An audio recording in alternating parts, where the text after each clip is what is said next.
فعلا مع السكالة على ربي سؤال كان كيف هو مع سنتين رندورت آذان وحماهي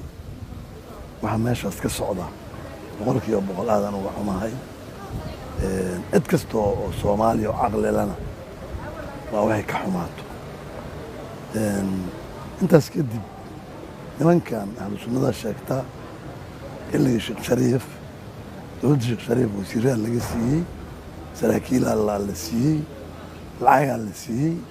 واللي هشيه دولدي إن يكون المال دولد كمين نقضان سيدان أهل السنة وركيدو وكودا ماضو دورشدي markii la gaaray xilli casashir ay soo kaceen haddana qorido soo qaateen haddana casashir la heshiiyey garaada la siiyey lacag la siiyey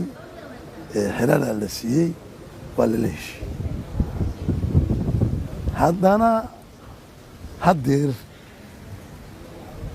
way ka baxeen balanta casashirna way ka baxeen shaqreefna way ka baxeen haddana hadda markii uu yimi farmaajo xasan khayre iyo wadogti ilaa jananaal la siiyey ilaa jenaraal ilaa xidigle aa la siiyey wax walba lagu heshiiyaa la siiyey 37 xildhibaan yaa maqan aa la siiyey oo Soomaaliyu lahayd oo qabiilaadkii lahayd ay dhaheen haddii nabad lagu helaa ha la siiyo haddeer markii doorashadii bilowday ay haddana meesha ka bilaabeen نوعاً صرت واقف وكان كروي في الموضوع كان كرنا إن قف كلا جوية ما هني حال كلام ماله نوعاً كاسو ويد ما حد انتين قف كده ما إلهي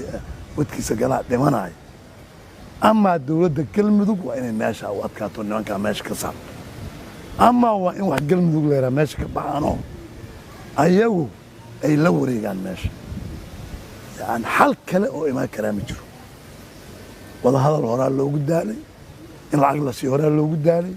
garaad horaa loogu daalay yani wasiir waa la siiyey macalin maxamuud wasiirkii la qarxi jiray Allah u naxariistay walaalkiisa u ahaa asagoo ku xaniban imaaraadka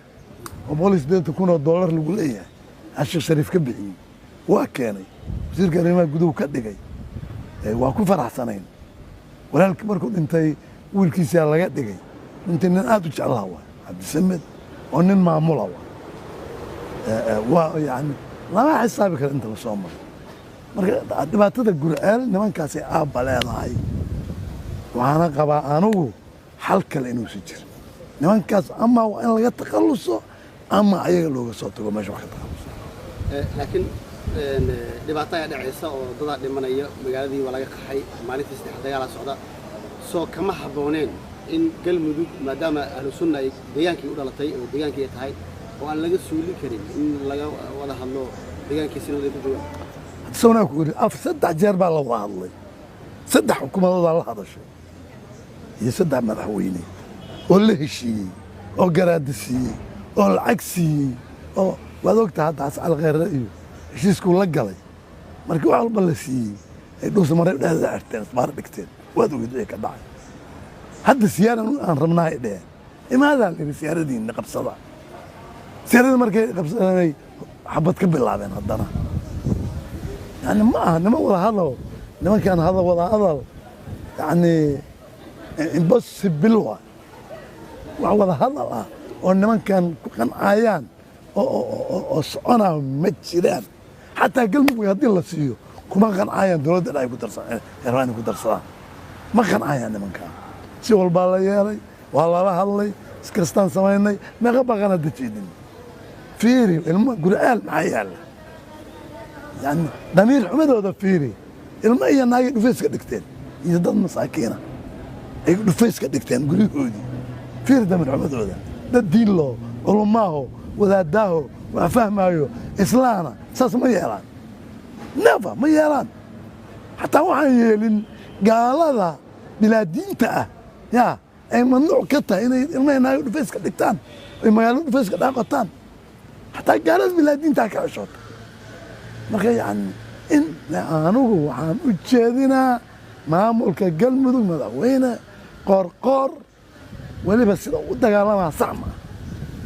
dagaalku inuu saatan dagaal qorshaysan oo taasan ka qorshaysan la rabay waa dadkan la soo yaacay ahayn ciidanka meesha lagu soo yaaciyo faraha badan marka dadka meesha ku jiraan ma badna marka ciidanku hadday bataan dhimashada badane ciidan qorshaysan oo tayaysan oo tabaysan ayaa la rabay wax kastaba ha dhaceene madaxweynaha galmudug qoorqoor waxaan leeyahay madaxweynihii galmudug waa adiga dowladda galmudugna waa dowladda galmudug madaxweynaha ka tahay gorgora in laga galana maahan gurcaal way ka dhela waa ka dhaceen way ka qaxeen waa ka qaxeen way ku dhiman lahaa waa ku dhinteen ayaga iyo hadda waxaa soo haray ciidanka dowladda waa in aad arrintaas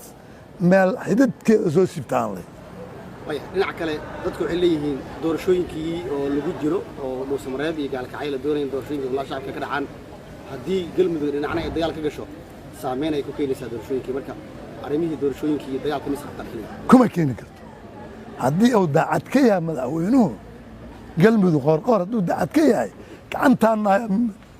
bidixdan ayagu kula diriraa midigtana doorashadu ku qabanaa ayagana waa labadaba waa la qaban karaa hadduu asagu daacad ka yahay hadduusa asagu dhufa iska dhiganayn oo asagu dagaalaa socda ahlusunaan la diriraa oo raba inuu ka dhigto yani dib u dhac iyo riisan wax kale waa laakiin dib u dhac uma imaan karo jarnaal waxaan isweydiinayaa 3 maalin dagaal ka qaatay ee gurceel oo degmo yar ah ka socda halkee taageero ka helayaan ahlu sunna allaanta ahlu sunno qaladaada jira ay dowladda galmudug samaynay ahlu sunno dad caabud waaqa u furan oo u bannaan oo mar kasta yani ciidan iyo gurmudug imaana iyo rasaas waa in wadooyinka looga soo galo dhan la xiro ahlu sunno anu ahlu sunno dhaymaaya nimankaas ahlu sunno ma ahlu sharwa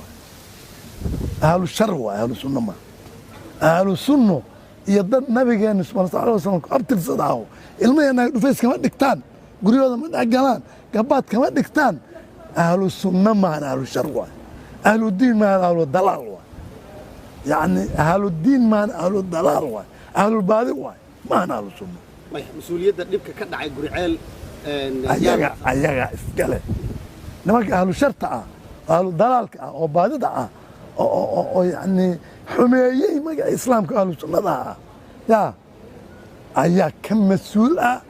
aakhire iyo adduummooda meesha iska dhacay deegaano badan oo galmudug ayaa dad taabacsan ay joogaan xasilooni daradu soo halkeeda marka sii socon karto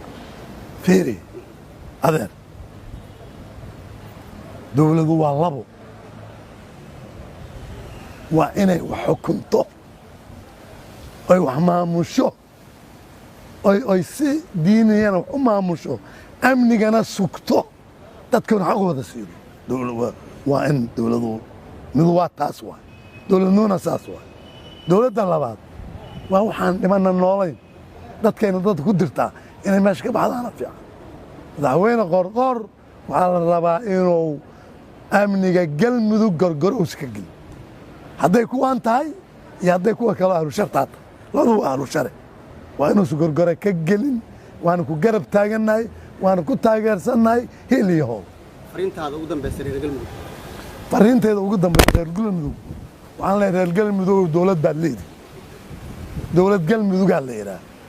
waad arkaysaan waxaa ka socdaa puntland doorasho qof coodaha ka socota qardho adinkana xabbadaa laydin dhiibo xabadda xataa waa laydin soo waaridaa reer galmudug caqliyaasha dowladdiinna garab istaaga hiil iyo hooba ku garab istaaga in laydin xukumona ogolaada inaad wax xukuntiin ogolaada qofku marka ogolaada in la xukumo ayuu nabad heli karaa markaasuu kala dambayn heli karaa markaasuu dhaqaale heli karaa markaasuu sakuurad heli karaa markaasuu jiritaan heli karaa dad waxaan arka dhahaya qoorqoor saanuu yeela qoorqoor waa madaxweyne galmudug waktigiisi waaba dhowya waa u baxaa suga ciddii qoorqoor dhaliilahey sug waqti mar waa u baxaa la tartan doorashada la tartan ka guulayso wax ka fiican wayse la imaamo ummadda wuxuu qabo laakiin xididkan waxaan ka siibaa geedka si uu u dhinto qof laga yeelaa ma jiro